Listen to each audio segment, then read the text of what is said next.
¿Qué tal? Bienvenidos a esta segunda parte sobre semántica léxica, que en realidad, como ya vieron en la primera, es una discusión completa y abierta sobre la naturaleza del significado, que tiene que ver o es importante para áreas, por supuesto, del lenguaje, pero también para la psicología, para las ciencias cognitivas, que son todos estos modelos que han arropado también a la filosofía de teorización acerca de qué es mente, qué sucede en el cerebro, cómo pensamos, qué pensamos. El cerebro es el lugar donde sucede todo, la memoria y el pensamiento, o la memoria y el pensamiento están afuera y el cerebro es parte de un gran sistema cognitivo. Entonces, esta discusión del significado está enmarcada en toda esta discusión, en toda esta disertación, en toda esta observación e interacción y comunicación de evidencias científicas y filosóficas que pues no tiene mucho de haber, digamos, agarrado su punto más activo, más diverso e importante en el diálogo y en la literatura internacional, no tiene mucho tiempo, más o menos, digamos, hay cosas a finales de los 90s, pero sobre todo desde los 2000 para acá y en particular desde el 2010, es decir, estamos frente a un área que ha empezado a crecer exponencialmente apenas. Entonces sí, esta es una visión de vanguardia, no para vanagloriarme ni para echarme yo solo una flor, sino por el hecho de que sí estoy considerando desarrollos, maneras de pensar y cambios de paradigma que son muy recientes. Entonces, esta vez vamos a retomar lo que decimos en la primera parte acerca de qué es significado. Les quedé debiendo las nociones de connotación y denotación. Y también vamos a ver la diferencia de los tres, que yo le llamo modos o modalidades semióticas de Charles Sanders Peirce, que ahorita les voy a aclarar cómo son distintas maneras de ver o de clasificar el significado. Algunas como ya me estoy adelantando, pero está bien. Algunas como la noción de connotación y denotación, francamente, son o están atadas a la teoría de la semántica léxica, a la metáfora de las palabras como contenedores de significado. Otras no están tan atadas a una versión particular de significado, son, digamos, compatibles con perspectivas distintas y son útiles. Ninguna está libre de teoría, por supuesto, ninguna está libre de ser hija o de estar influida por una manera particular de ver las cosas. Pero creo que en particular lo de connotación y denotación, que es tan común, o sea, es útil que sepamos la terminología, pero su importancia aparente, es decir, como, hay que saber si connota o denota, o sea, esa importancia aparente viene de la lógica, viene del hecho de que en los modelos lógicos es importante conocer las propiedades de cada unidad y de cada operador, como en cualquier modelo formal, como en cualquier modelo de naturaleza algorítmica.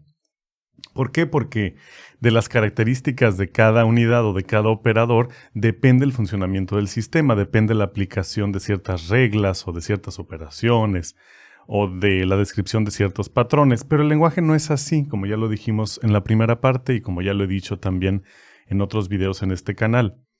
El lenguaje es una entidad viva y las entidades vivas no funcionan como computadoras. Quisimos durante muchos años que fuera así, porque, claro, simplifica la vida. Y en muchos años me refiero al menos desde las obras de la cibernética, desde de Wiener, Weiner, se escribe con W, de la teoría general de sistemas, de von Bertalanffy, y bueno, por supuesto la teoría generativa de Chomsky y todo lo que ya conocemos, ¿no? la cuestión de la inteligencia artificial viene precisamente de esa ambición, de pensar que si puedo modelar al cerebro como una computadora, pues puedo reproducir el cerebro en un sistema digital. Pero empecemos antes de que me siga yo con todas estas reflexiones tan interesantes. Entonces, como les decía, o voy a presentar yo al menos, 3 maneras de clasificar el significado y me voy a concentrar en la última, que es precisamente el asunto de la homonimia, sinonimia, antonimia, homografía, etcétera, que son, digamos, las palabras, la terminología que hay que saber usar, hay que entender qué significa, para poder leer literatura sobre el tema, porque en realidad como categorías de análisis de la lengua no son tan vigentes, y lo vamos a ver ahora a qué me refiero. Sí estoy muy concentrado en que desarrollen una mentalidad crítica. A veces, persiguiendo este objetivo, sacrifico un poco de la llana claridad que podría lograr hablando nada más del tema como en un capítulo de un libro de una introducción a la semántica o de una introducción a la teoría del significado en general, pero me parece que el YouTube está lleno de cursos y charlas y explicaciones monográficas, enciclopédicas, y que lo que hace falta en el YouTube y en las universidades y en la vida es la mirada crítica. Es la mirada en donde se está tejiendo el conocimiento in situ. No se está nada más regurgitando el conocimiento, no se está nada más replicando, ¿no? Entonces espero, claro que tiene sus pros y sus contras, como les digo. Espero que sea útil y si no, por supuesto me comprometo a responder las dudas que tuvieren. Entonces vamos primero con aquellos que tienen que ver con la metáfora del código. Es precisamente de aquellos de los que ya les había hablado, connotación y denotación. Definición de Wikipedia, una connotación es una asociación cultural o emocional comúnmente entendida que tiene o lleva alguna palabra o frase, además de su significado explícito o literal, que esa es su denotación. Entonces, denotar es referir, básicamente, ¿no? Denotar, referir en el sentido en el que lo definimos la vez pasada, es aquello que la palabra o frase tiene literalmente, ¿no? Y también esto de literal y figurativo va a meritar una explicación.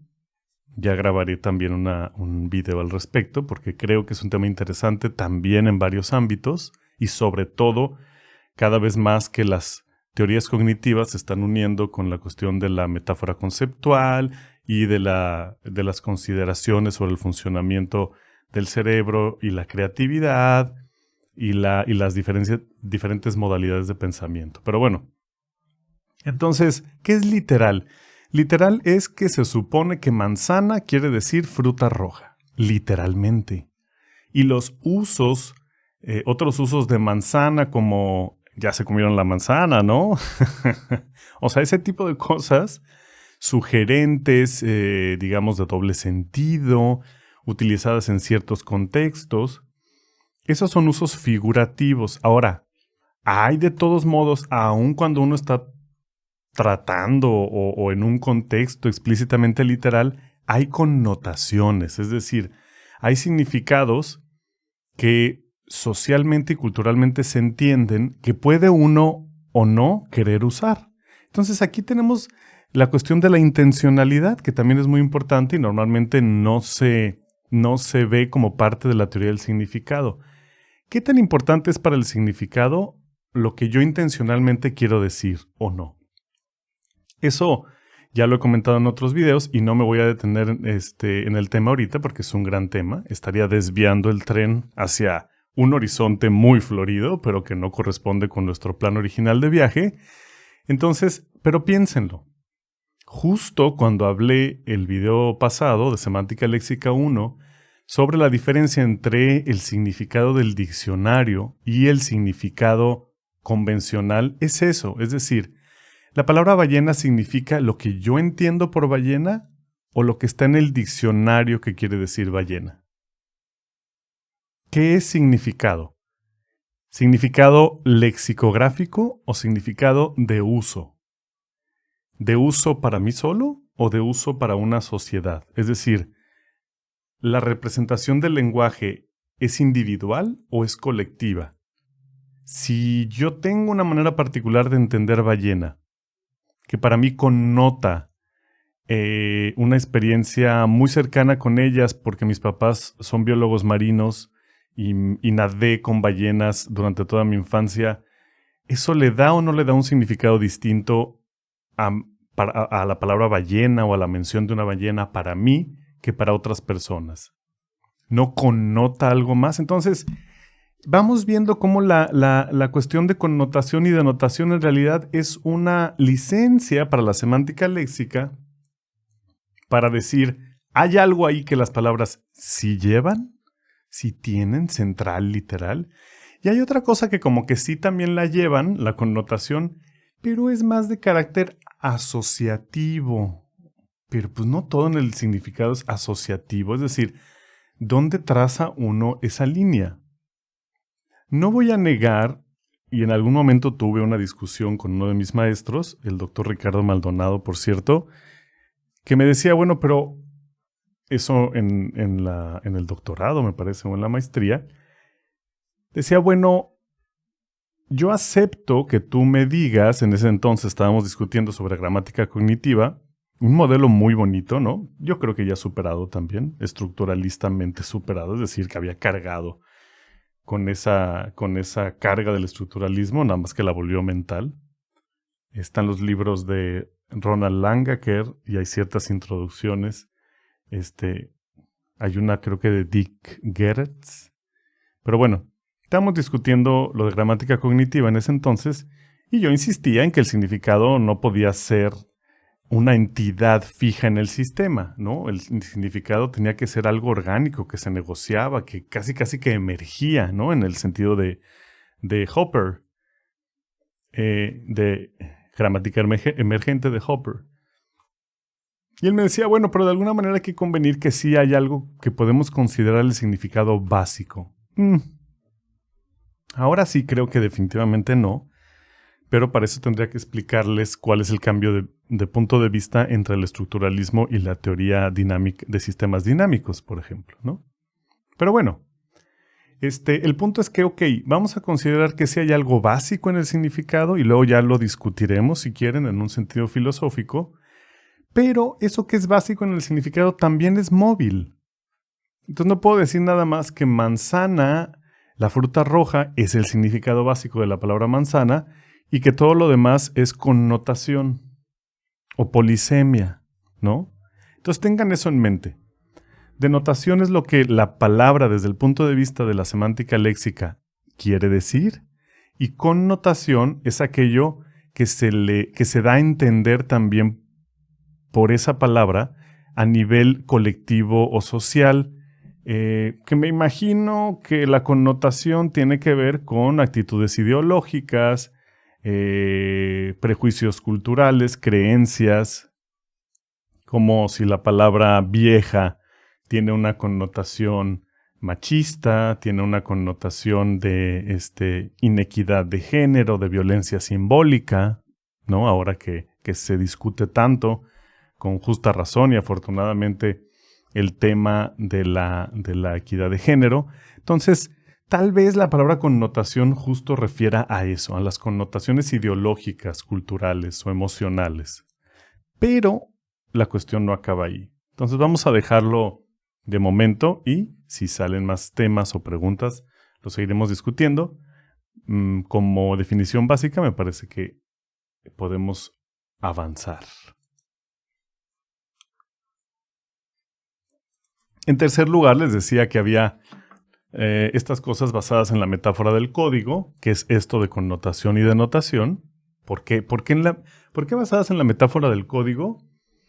Porque, ¿qué es un código? Un código son una serie de piezas, cada una de las cuales significa algo, que se arman en construcciones mayores, ¿no? Y esas construcciones mayores son más o menos el resultado de cada una de las piezas, como las oraciones. como se pretende que sean las oraciones desde la semántica construccional. La manzana roja, ¿no? Luis comió una manzana roja. Luis significa persona, comer significa engullir, una es un artículo indeterminado, entonces le da, ya dijimos, familiaridad, unicidad al concepto. Manzana pues es una fruta y roja es un calificativo, un adjetivo de color. Y ese es el resultado. Luis realiza la acción de engullir de algo único, que es una fruta que es roja. Entonces, sí, pero nada en el lenguaje real funciona así, o prácticamente nada. Es decir, esa cuestión declarativa, esa cuestión literal, es la excepción, es digamos, el margen de la curva de la estadística del uso del lenguaje, ¿no? Si lo queremos ver de alguna manera, son rarezas. Entonces, bueno, no hay que irnos con la finta. La lengua escrita se pretende que funcione así, tampoco. Pero bueno, es la fantasía del código, le debería llamar más que la metáfora. Pero no quiero ser despectivo para la gente que parte todavía no de una semántica en este sentido estructural codificado, ¿no?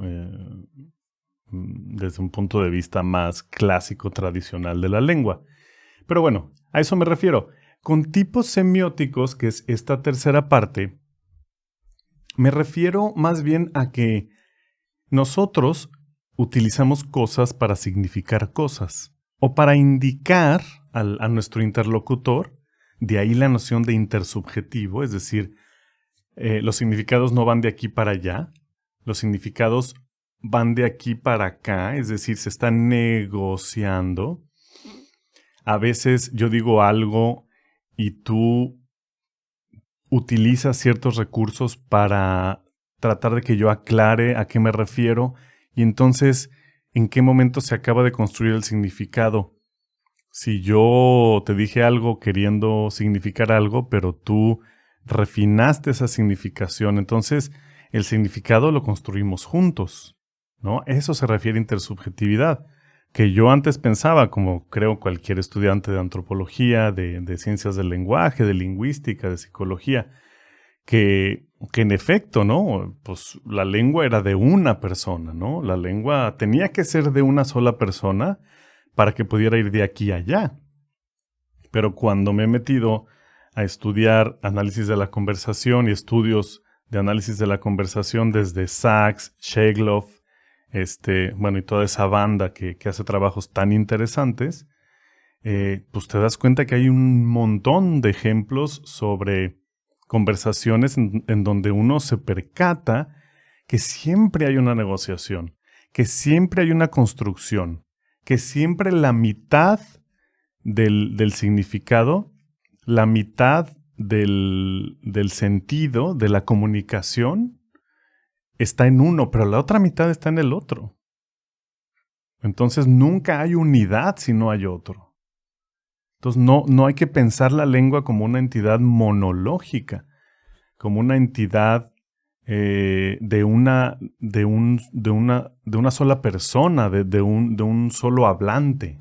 Siempre hay que pensar la lengua como una entidad dialógica de dos conocimientos o entendimientos logos, ¿no? Es decir, de dos direcciones al menos en este intercambio y en esta negociación de significados y mensajes. Entonces, bueno, cuando uno quiere significar, utiliza formas que son estas claves para esta negociación intersubjetiva. No todas las formas de significar son iguales. Algunos símbolos están hechos como íconos, que aquí lo que vemos es que un ícono se define como algo que se asemeja a, ¿no? Como por ejemplo cuando yo hago así, loser, pues esto se asemeja a una L, que de hecho puede ser la L, la seña L de la lengua de señas mexicana. Cuando muchos de los gestos son icónicos, los dibujos tienden a ser icónicos. También se habla de iconicidad en las onomatopeyas, por ejemplo, las palabras que tratan de imitar sonidos como kikiriki, wow wow, meh. Esos sonidos, por ejemplo, los de las aves, ¿cómo se hacen los de las aves?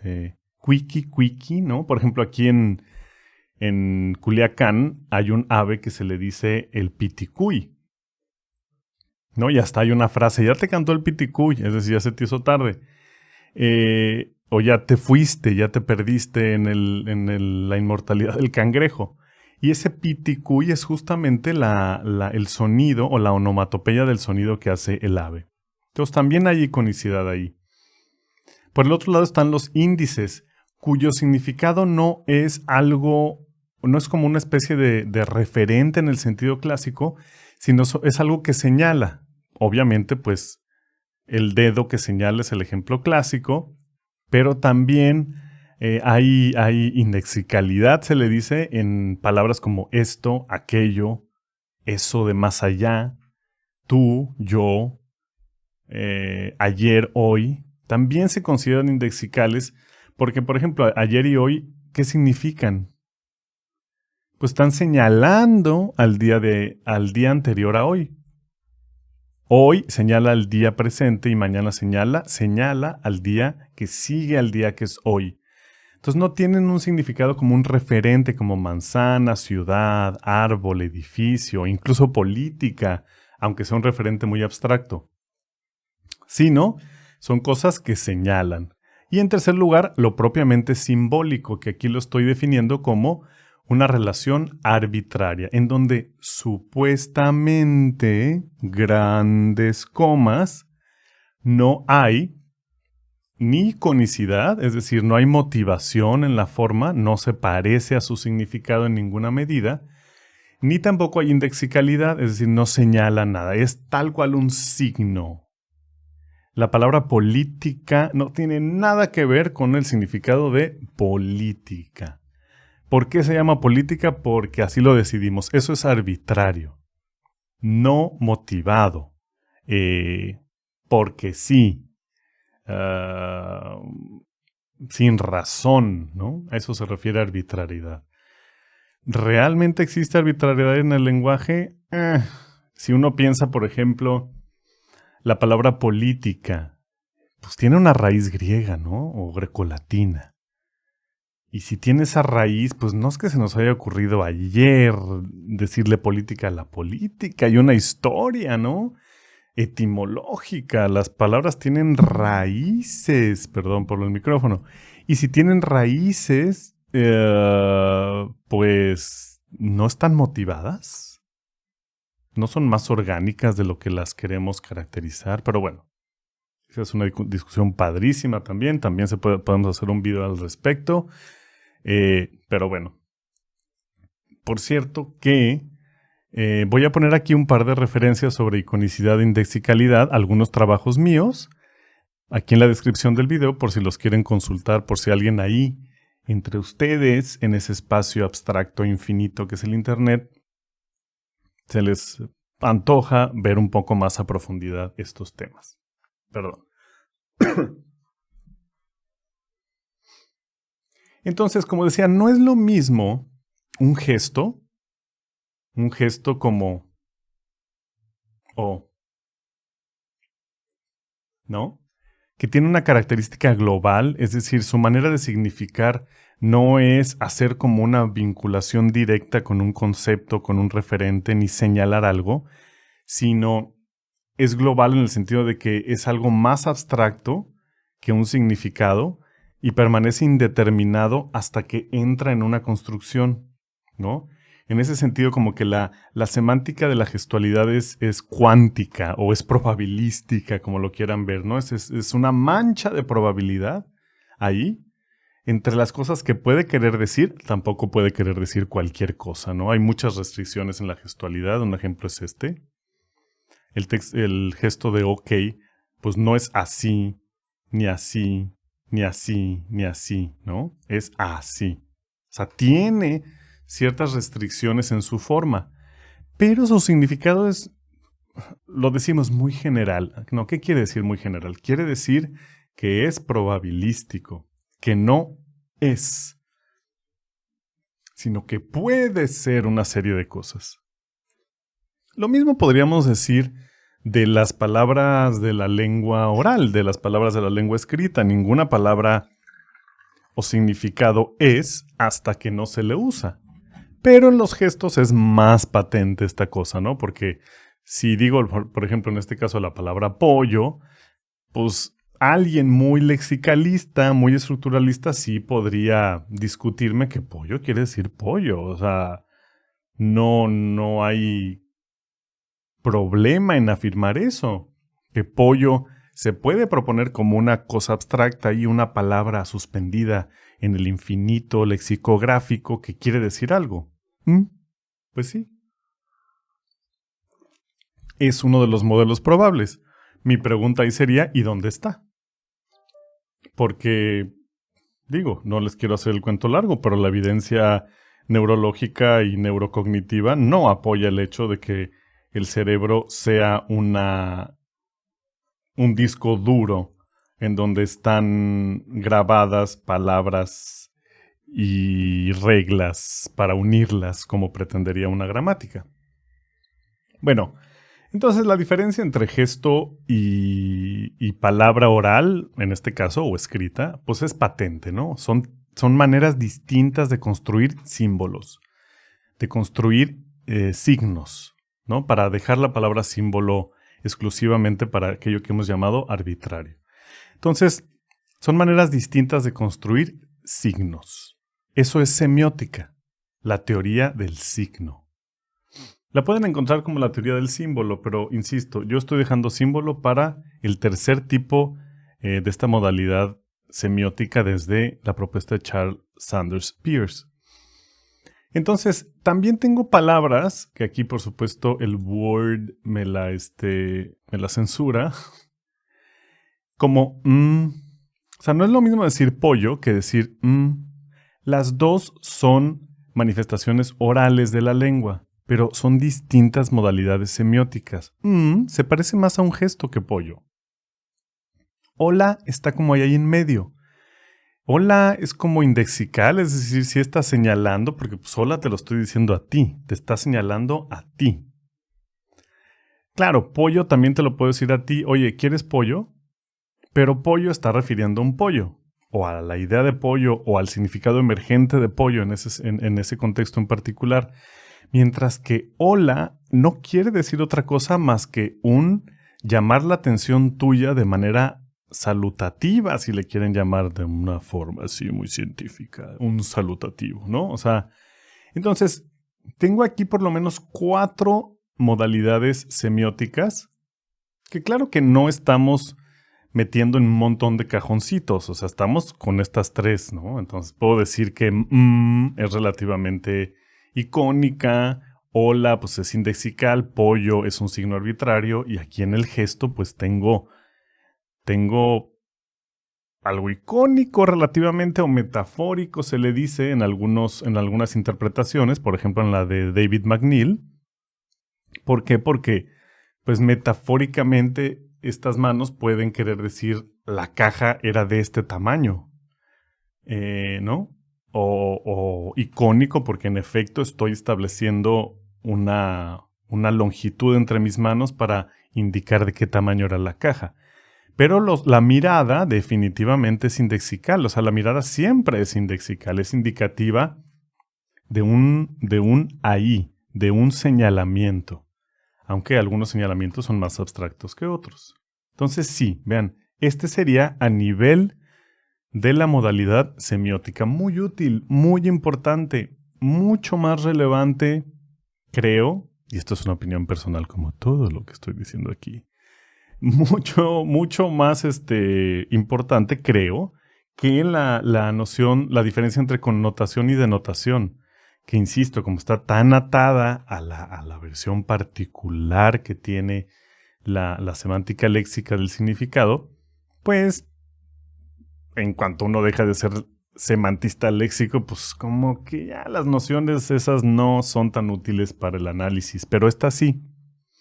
Esta sí, porque justo a la hora de hacer distinciones en la modalidad semiótica puedo yo ser transversal, es decir, hablar de lengua oral, de rituales, de jerarquías sociales, de gestos, de discursos políticos, de gráficos, o sea, puedo hablar de todo tipo de comunicación y utilizar como una de mis herramientas de análisis esta parte de la modalidad semiótica. Entonces vamos para terminar a esta tercera parte que la he denominado relaciones o de organización léxica, es esta de acá. ¿Por qué? Porque esta parte tiene sentido si nos imaginamos que tenemos un diccionario precisamente, que tenemos una caja con todas las palabras de una lengua aisladas y queremos saber cómo se relacionan entre sí. Porque la pregunta de cómo se relacionan entre sí, pues hasta suena rara si uno piensa en la lengua desde un punto de vista antropológico. Es decir, de la lengua que se habla en la plaza de la catedral, en la plaza de la iglesia, en el zócalo, en el mercado, en la plaza comercial, en una ciudad, en la gasolinera, en la cárcel, en el parque, en un congreso político, lo que sea. Pues las palabras se relacionan con otras palabras cuando la gente las usa juntas. Y sus relaciones son relativamente indeterminadas. Claro que tenemos ideas generales de cómo se usan las palabras y las lenguas imponen ciertas restricciones, ¿no? En español digo el carro rojo y no el rojo carro, ¿no? En inglés sí puedo decir the red car.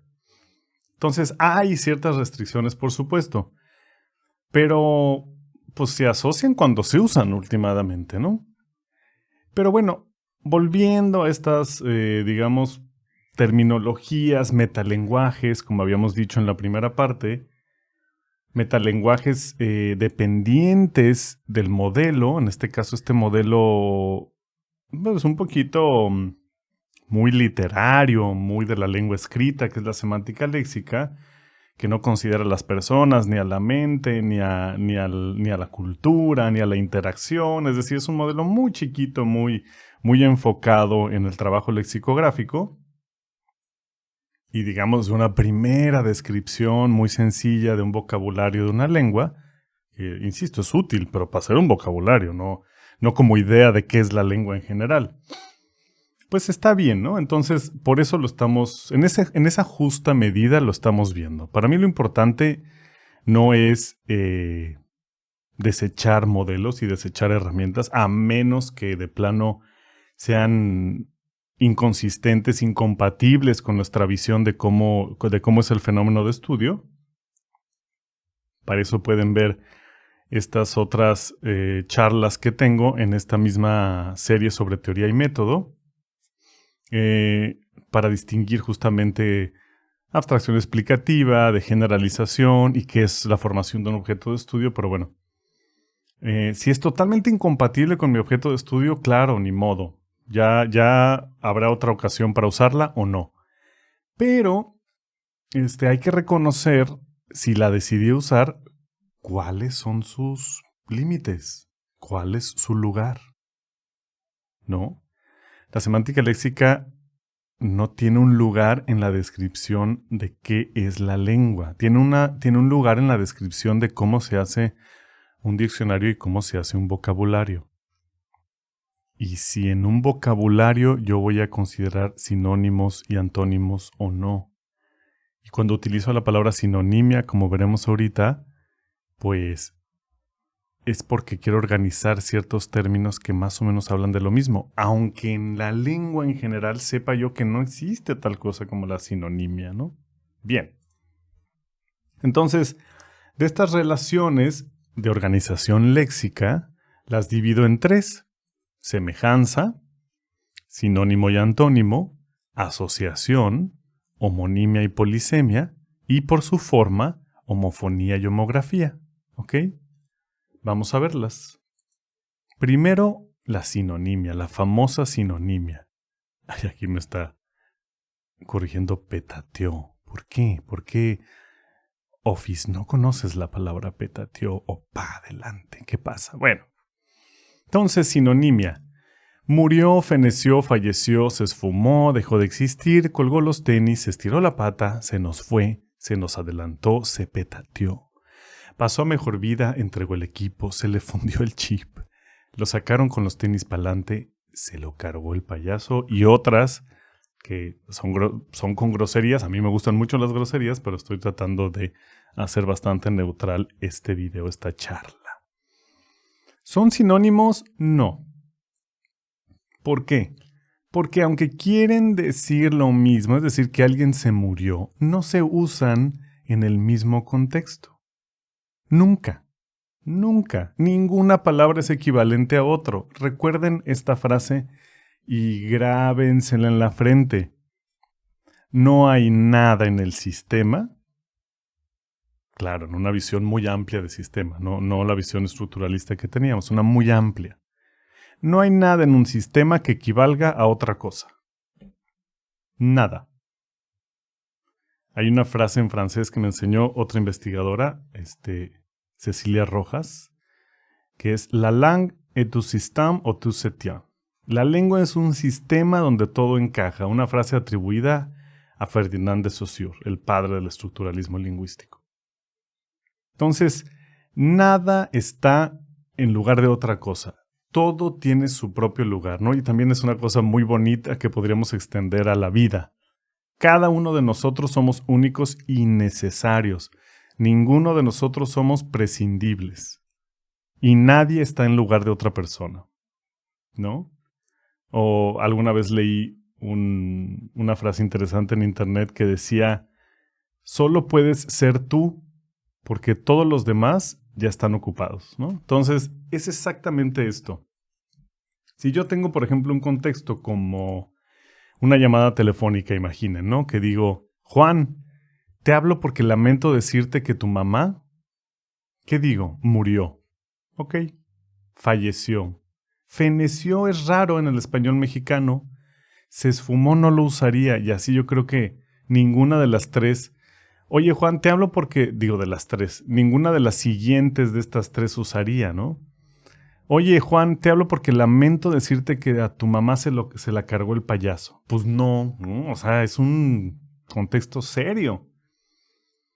En cambio, entre amigos, pinche Juan, ya hace un año que se lo cargó el payaso. Pinche Juan, cómo lo extrañamos, ya hace un año que lo sacaron con los tenis pa'lante, ¿no? Ah, ya está con tonito de la variante del español del centro del país, en particular de la Ciudad de México. Pinche Juan, ya hace un año que se le fundió el chip, ¿no? Pinche Juan, ya hace un año que pasó mejor vida, ¿no? Para hacer también justicia a la variante del norte del país, a la que yo pertenezco, por cierto, de México. Del norte del país es México. En una escuela de periódico, en una esquela de periódico, válgame Dios. Los académicos de la ESIAS, que es la Escuela de Ciencias Antropológicas, en donde yo trabajo, en la Universidad Autónoma de Sinaloa, lamentamos que Juan haya entregado el equipo y le extendemos a su familia nuestro más sentido pésame. Pues no, otra vez. Lamentamos que Juan se haya esfumado. Pues no. Los académicos de la ESIAS lamentamos que Juan haya fallecido, haya dejado de existir, tal vez no, también está raro. Ven, es muy limitado, o sea, como que sí hay una forma que es la forma de prestigio y todas las demás formas sinonímicas, pues no se pueden usar en el mismo contexto. Entonces, ¿qué es sinonimia? Piénsenlo. Pero bueno, la definición de sinonimia, así de diccionario, es esa. Dos palabras que quieren decir lo mismo o cuyo significado es tan cercano que pueden sustituir a otras palabras en el mismo contexto sin que se deje de entender. Sin que se deje de entender la parte puramente referencial, o sea, la parte del significado básico, computacional, le llamaría yo casi, ¿no? Pero se deja de entender todo lo demás. Se deja de entender la intención comunicativa, suena todo a chiste, suena todo a sarcasmo. Los académicos de la ESI lamentamos que a Juan se lo haya cargado el payaso y le extendemos a su familia nuestro más sentido pésame. Pues suena chiste, burla, es decir, ya no quiere decir o no tiene la intención comunicativa que una esquela en un periódico, que son estas publicaciones en donde uno lamenta el fallecimiento de una persona, a nombre de un grupo o a título personal, a nombre de una empresa incluso, ya no comunica lo que tiene que comunicar. Entonces, ¿qué es significado otra vez? Significado no es nada más eso que queremos pensar como lo que las palabras traen. Pero si partimos de eso, pues sí, hay palabras que aparentemente traen lo mismo. Fenecer, cargarse el payaso, adelantársenos, írsenos, estirar la pata, sí quieren todas decir o sí refieren todas a una misma situación en la que una persona pierde la vida o aparentemente la pierde. Antonimia. El diablo y el angelito es el típico antónimo, ¿no? Cuando no significados... no, perdón, esto ya es otra. Entonces, antonimia lo único que quiere decir es lo contrario. Fuego, hielo. Amor, odio. Esto de la antonimia, por eso ni siquiera puse más rollo. Es todavía más difícil de defender como algo pertinente en la vida del lenguaje como entidad orgánica de uso del diario, ¿no? Pero ténganlo en mente, es eso, son los términos contrarios, que si uno está organizando un vocabulario, pues sí, en un vocabulario puede tener sentido buscar antónimos, pero en la vida nada es exactamente lo contrario de otra cosa. Nada, nada, nada, nada. El amor no es lo contrario del odio, ¿no? Entonces, a veces dicen, en el odio nace el amor, etcétera. Eso sería otro tema que tendríamos que discutir, que es muy interesante cuando uno ve taxonomías folk, es decir, la manera en la que distintas lenguas en distintas culturas nombran las cosas. Lo que sí voy a decir antes de pasar a lo demás es que la cuestión de los binomios conceptuales en las culturas sí es muy interesante, porque sí es cierto que hay Dios y el diablo. Para la interpretación judio-cristiana de la vida, de la realidad, de aquello que está más allá de lo evidente, como decía León, no de los Thundercats.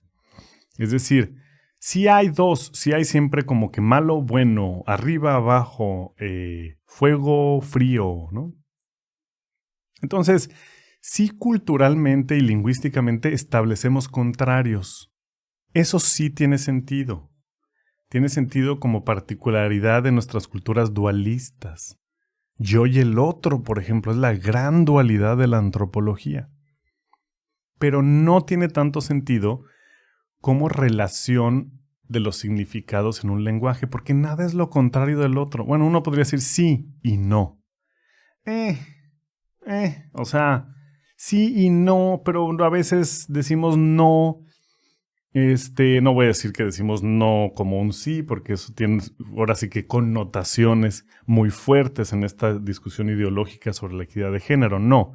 Pero sí utilizamos el sí y el no de maneras que no tienen nada que ver con contrarios, con opuestos. Por ejemplo, cuando me dicen, oye, ¿quieres comer pollo? Sí, me gustaría, aunque... Entonces no estoy diciendo realmente que sí. ¿O quieres comer pollo? No, pero está bien, comamos. Entonces no es un no, ¿ves? O sea, sí, no son mucho más expresiones de la negociación, como todas, ¿no? Pero hay unas que son más evidentemente que otras. De esta negociación dialógica, de la conversación, que simple y sencillamente contrarios. Entonces, no hay contrarios en la lengua, sí hay contrarios en la cultura, en las religiones, en las versiones mitológicas de lo que está más allá de lo evidente, porque somos, a final de cuentas, sí somos bastante racionalistas como sociedades y como seres pensantes. Sí nos gustan las categorías, Sí tenemos sistemas bastante lineales para ciertas cosas. Pero una cosa es lo que nos gusta pensar que somos y otra cosa es lo que realmente somos. Una cosa es como nos gusta pensar que funcionamos y otra cosa es como realmente funcionamos, ¿no? Es decir, una es la perspectiva de metarreflexiva, de yo sé que soy. Eso en fenomenología es muy interesante. Aquí también tengo en este canal videos sobre donde introduzco fenomenología. Entonces una cosa es la metarreflexión de yo sé que soy y otra cosa es que realmente soy. Y lo puedo expresar en lenguaje. En la ciencia, recuerden, estamos haciendo ciencia. Hay que asumir eso antes que nada, porque es un compromiso, como dije en el primer video, es un compromiso nada inconsecuente. En la ciencia, yo tengo que aceptar si sé o no sé cuál es la naturaleza última del fenómeno de estudio. La ontología del fenómeno de estudio, ¿no? No puedo quedarme con una versión a la y se va, parcial. Es decir, sí, cuando se inventó la categoría de virus o se inventó la noción de bacteria, pues no se había nunca visto una bacteria ni un virus. Entonces, hay cosas que son temporales, que son pasos necesarios hacia el conocimiento, como cuando se vio la luna y luego ya se pisó y se fue a la luna, pero mientras no fue más que una idea de que había algo ahí, o de que eso que ahí se veía era una cosa y no nada más una luz distorsionada por la atmósfera, etc. Entonces, sí hay cuestiones temporales en la ciencia, lo que no hay es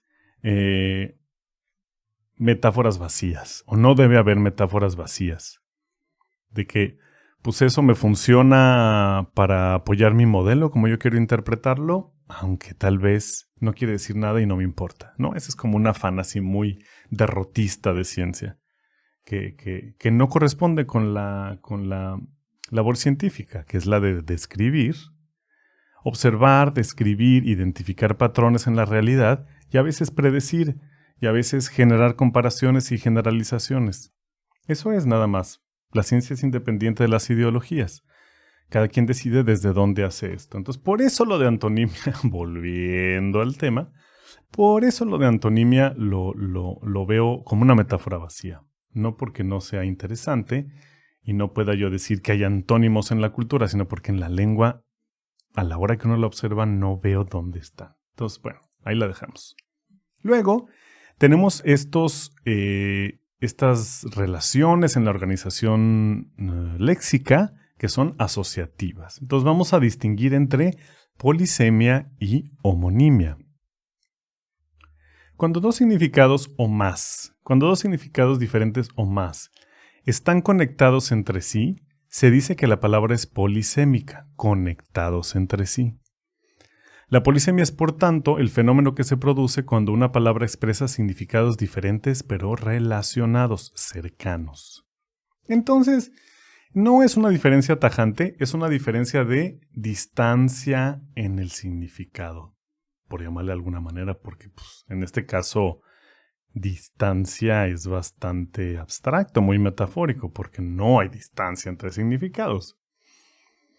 Bien, mientras que cuando no hay relación entre los significados, se considera que se trata en realidad de dos palabras distintas, de las que se dice que son homónimas. O sea, cuando no hay nada que ver. Ahorita voy a poner ejemplos.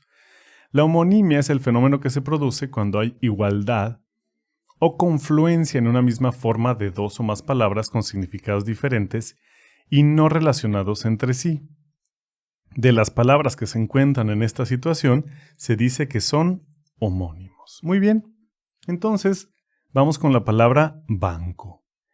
Esta es una banca o banco. Este es un banco de peces. Este es un banquito y este es un banco, ¿no? Entonces, entre banco y banco hay homonimia, ¿no? Perdón, polisemia.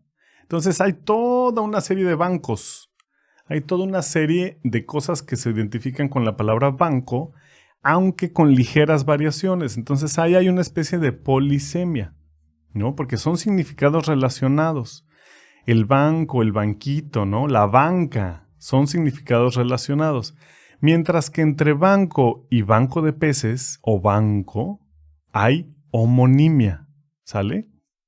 Ahorita voy a poner un ejemplo de polisemia más claro. Pero vean como si hay más distancia entre este banco y este banco, perdón, menos de la que hay entre este banco y este. La distancia entre este banco y este banco es tremenda, no tiene nada que ver. Ahora, nada no tiene nada que ver, ¿no? Perdón, o sea, pero banco también ha de tener una raíz, algo en común con este banco. Digamos, sí hay homonimias históricamente totales, o sea, de palabras que de plano no tienen nada que ver y terminaron sonando igual. Pero aún en esos ejemplos, pues el simple hecho de que suenen iguales, alguna relación hace uno como hablante. Entonces, bueno, este es un banco de arena. ¿Qué tiene que ver el banco de arena con el banco o con el banco o con el banco, no? Bueno, uno puede decir peces y arena tienen que ver porque es el mar, pero... Entonces, cuando los significados son muy distantes, hay homonimia, es decir, homo, nomos, mismo nombre, se dicen igual dos cosas distintas. Mientras que cuando los significados tienen que ver es polisemia, es decir, una misma palabra está queriendo decir cosas relacionadas, ¿no? Hay homonimias que son homófonas, es decir, que suenan igual, esta es por su forma. Hay, hasta, vallenato, vallenato, coser y coser, coser de coser con aguja e hilo y coser de coser en una olla, hasta o hasta, como el asta bandera o el asta del ciervo, o del, ¿cómo se llama este otro con los cuernos muy grandotes? El alce. Hay y hay de la expresión de ay, Dios mío, se me olvidó. O hay de haber, ¿no? Esta forma no común, supletiva de las conjugaciones del verbo haber. Y vallenato, ¿no? Que uno, ya no me acuerdo cuál es la diferencia entre estas palabras. Pregúntenle a Google. Y hay homonimias homógrafas. Es decir, que se escriben igual pero no suenan igual.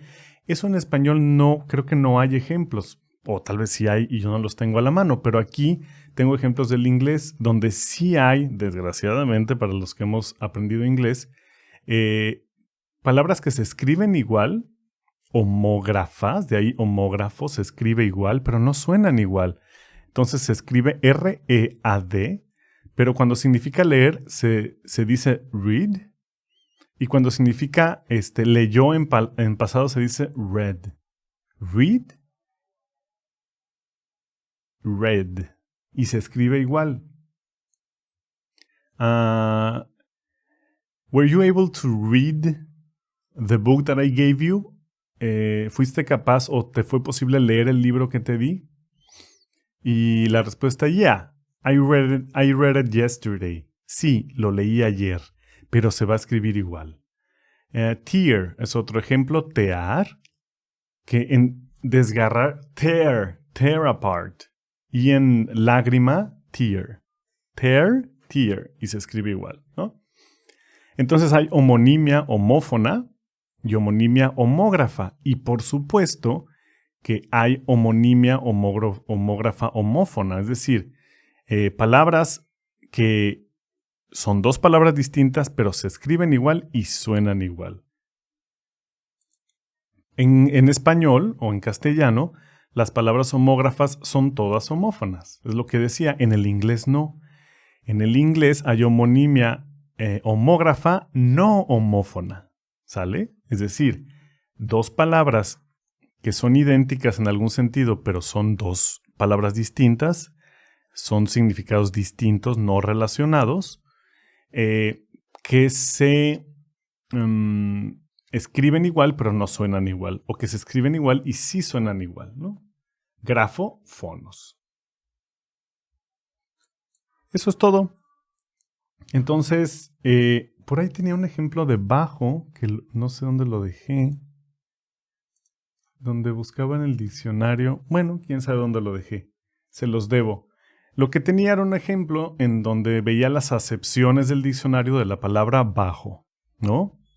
Bajo como de bajo como bajo de estatura, bajo como una conjugación del verbo bajar. Y entonces les explicaba cómo bajo de estatura, bajo de abajo, bajo como algo moralmente bajo, que dices, ay, qué bajo caíste. Esas tres pueden ser consideradas como polisemia de la misma palabra.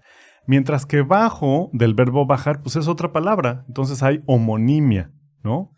Porque es del verbo bajar, no de la palabra bajo, que puede ser considerada un adjetivo, ¿no? El hombre bajo. Entonces, eso en el diccionario lo pueden... Ah, pues aquí está, qué menso. ¿Dónde lo saqué? Es increíble. Ah, pues aquí está, se los voy a leer ya para terminar. Bajo, que está a poca altitud, los valles bajos, el Bajo Aragón. Inclinado hacia abajo y que mira al suelo. Cabeza baja, ojos bajos. Desplegado o extendido hacia abajo, una casa con las persianas bajas. Dicho de una clase social o del lugar en el que se acomoda. Modesto, humilde, la clase baja, los barrios bajos, el Bajo Madrid. Que tiene poca calidad o importancia, un empleo bajo. Pobre escaso, dieta baja en calorías, en baja forma, ruin o mezquino, un pensamiento bajo. Entonces, todas estas son parte de una polisemia. Si ven, no hay nada aquí que yo pueda decir, no, eso no tiene nada que ver con bajo, como en el caso de la primera persona del verbo bajar, yo bajo. Pues ahí es de un verbo, ¿no? Entonces, sí es una entrada distinta. En ese caso habría una homonimia. Una homonimia homógrafa homófona. En este caso, no, en este caso es una polisemia. ¿Por qué? Porque estar a poca altitud, inclinarse hacia abajo, desplegado o extendido hacia abajo, dicho de una clase social baja, con poca calidad o importancia, pobre o escaso, ruin o mezquino, todas tienen que ver, son metafóricas, ¿no? Claro, estar literalmente abajo no es lo mismo que estar figurativamente abajo en una clase social o en importancia. Entonces sí hay una relación, que es lo que le decía, sí es una relación importante la que hay entre literal y figurativo, que seguramente lo discutiremos en otro momento. Si ya lo discutimos y ya grabé ese video, les pondré el enlace aquí, cuando sea que ya lo tenga y me acuerde, porque sería cosa de volver a revisar este video y ponerlo. Pero bueno, mientras pueden checar la definición básica, sí es una parte importante, porque también el significado se organiza en cuanto a lo más literal y lo más metafórico. Me resisto a seguir criticando la noción de literalidad. La literalidad no debe ser utilizada como un argumento de otra cosa diferente a lo metafórico o a lo figurativo. Debe ser utilizada nada más como una referencia de menos figurativo, más menos cargado de intenciones secundarias en la comunicación. Oye, pásame esa manzana. Es bastante literal, ¿no? Pero es totalmente literal. E incluso en algunas teorías del significado y sobre todo de metáfora que dicen, lo literal es la regla. No es cierto, lo figurativo es la regla. Lo literal es un caso. Es un caso de pobreza figurativa, podríamos decirlo, ¿no? Es un caso en el que la lengua es indexical, habla de eso que está ahí. El celular. Pásame esto. No estoy hablando de lo negativo que es el celular, de la era del celular, del nuevo celular que quiero, sino estoy hablando de el celular, una cosa concreta, literal, ¿no? Realmente son casos de figuratividad baja, ¿no? Lo literal no es la base y luego hay toda esta creatividad que para algunas interpretaciones da la impresión de que contamina lo literal. No. Eso sería bajo la metáfora del código. Sí, un código debe ser literal. Mientras menos ruido, el código funciona mejor. Pero lo figurativo no es el ruido de la lengua. Es la lengua lo figurativo. Es la lengua. Las segundas intenciones, la connotación es la lengua, ¿no? Utilizando los términos que introducimos esta vez. Lo denotativo es un caso de pobreza connotativa o de restricción connotativa. De hecho, hay quien dice, yo entre ellos, y no me acuerdo ahorita quién citar, bueno, si me acuerdo lo pongo aquí arriba, hay quien dice que la lengua en realidad son restricciones a las posibilidades comunicativas. Eso es la lengua. Para saber qué quiero decir, lo que hago es restringo todas las posibles cosas que puedo querer decir y te digo solo manzana. Porque no estoy señalando a nada, o sea, realmente no estoy transmitiendo un significado de mi mente a tu mente. Y lo que estoy haciendo es utilizando sonidos, en este caso, para restringir lo más que puedo las posibilidades y decirte quiero una manzana roja del súper, no me traigas de las verdes ya, por favor. ¿Ok? Entonces, bueno, pero seguiremos discutiendo eso. Muchas gracias y nos vemos en la siguiente charla. Un placer. Pongan sus dudas y sus comentarios, con gusto los atiendo a la brevedad posible. Hasta luego.